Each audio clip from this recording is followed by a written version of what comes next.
क्या भारत के किसान अरबों डॉलर कमा सकते हैं ब्राजील की तरह? सुनने में तो बहुत मुश्किल लग रहा होगा, लेकिन एक समय था जब ब्राजील की जमीन को खेती के लिए बिल्कुल बेकार माना गया था। आज वही देश सोयाबीन का विश्व का सबसे बड़ा एक्सपोर्टर है और कृषि निर्यात से अरबों डॉलर की कमाई करता है। तो क्या ऐसा कोई जादू था ब्राजील के पास, या फिर सही रिसर्च, नई तकनीक और दूरदर्शी नीतियों ने उसकी खेती की पूरी तस्वीर को बदल दिया? और सबसे बड़ा सवाल, क्या भारत भी ब्राजील से सीखकर अपनी खेती की नई ऊंचाइयों तक पहुंच सकता है? आइए जानते हैं ब्राजील की अद्भुत कृषि क्रांति की कहानी।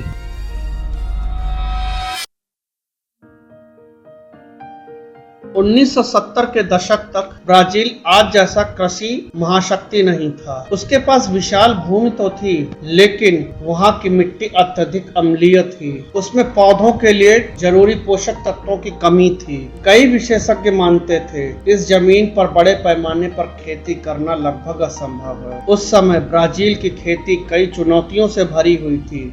खराब और अम्लीय मिट्टी, कम उत्पादन, आधुनिक तकनीक का अभाव, किसानों की सीमित आय, कृषि अनुसंधान पर कम निवेश। दुनिया को लगता था ब्राजील कभी अमेरिका या यूरोप की तरह कृषि में आगे नहीं बढ़ पाएगा, लेकिन अगले कुछ दशकों में जो हुआ वो पूरा दुनिया को चौंका दिया। ब्राजील ने सबसे पहले तो यह स्वीकारा कि समस्या किसानों में नहीं बल्कि उसकी मिट्टी में है। यहीं से शुरू हुई वैज्ञानिक खेती की असली कहानी। सरकार ने कृषि अनुसंधान संस्थानों में बड़े पैमाने पर निवेश किया। सबसे महत्वपूर्ण भूमिका निभाई इम्ब्रापा नाम की राष्ट्रीय कृषि अनुसंधान संस्था ने। वैज्ञानिकों ने वर्षों तक शोध किया। उन्होंने अम्लीय मिट्टी को खेती योग्य बनाने के तरीके खोजे। लाइम डालकर मिट्टी की अम्लीयता कम की गई। नई सोयाबीन की किस्में विकसित की गईं। ट्रॉपिकल क्लाइमेट के अनुसार बीज तैयार किए गए। सॉइल टेस्टिंग को बढ़ावा दिया गया। धीरे धीरे वही जमीन जिसे बेकार माना जाता था दुनिया की सबसे कृषि उत्पादक भूमि बनने लगी।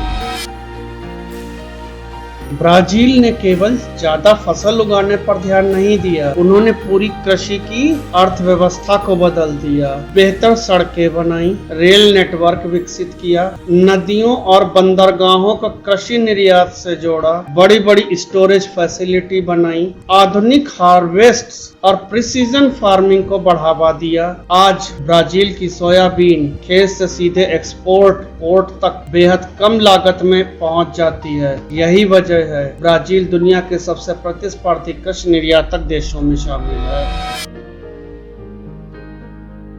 आज ब्राजील दुनिया का सबसे बड़ा सोयाबीन एक्सपोर्टर है। वह चीन सहित कई देशों में बड़ी मात्रा में कृषि उत्पाद का निर्यात करता है। सोयाबीन के अलावा कॉर्न, शुगर, कॉफी, बीफ और कॉटन भी वो निर्यात करता है। जैसे कई क्षेत्रों में ब्राजील दुनिया के अग्रणी देशों में शामिल है। कृषि केवल आज किसानों की आय का साधन नहीं रही, यह देश की अर्थव्यवस्था की सबसे बड़ी ताकत बन चुकी है। अब सबसे बड़ा सवाल, क्या भारत भी ऐसा कर सकता है? भारत के पास दुनिया की सबसे उपजाऊ जमीनों में से कई क्षेत्र हैं। हमारे पास मेहनती किसान हैं, विविध जलवायु हैं, लेकिन कई चुनौतियां आज भी मौजूद हैं। छोटे जोत, सीमित मैकेनाइजेशन, सॉइल टेस्टिंग का कम उपयोग, रिसर्च और एक्सटेंशन के बीच दूरी, स्टोरेज और लॉजिस्टिक्स की समस्याएं।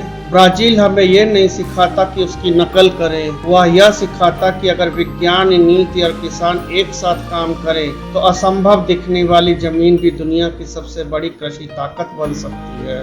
ब्राजील की कहानी केवल एक देश की सफलता नहीं है, यह इस बात का प्रमाण है कि सही रिसर्च, सही तकनीक और सही नीतियां किसी भी देश की कृषि को बदल सकती हैं। अब सवाल भारत के सामने है, क्या हम भी खेती को केवल जीविका नहीं बल्कि वैश्विक आर्थिक ताकत बनाने की दिशा में आगे बढ़ेंगे, या फिर हम ये अवसर खो देंगे? आपकी राय क्या है? क्या भारत ब्राजील से सीखकर अपनी कृषि व्यवस्था को नई ऊंचाइयों तक पहुंचा सकता है? नीचे कमेंट में अपनी राय जरूर लिखिए। अगर आपको ऐसी तथ्य आधारित कृषि डॉक्यूमेंट्री पसंद आती है तो ग्राउंड एक्स को सब्सक्राइब कीजिए, क्योंकि हम यहाँ सिर्फ खेती की सिर्फ बातें नहीं करते बल्कि दुनिया से सीख कर भारत के लिए समाधान खोजते हैं।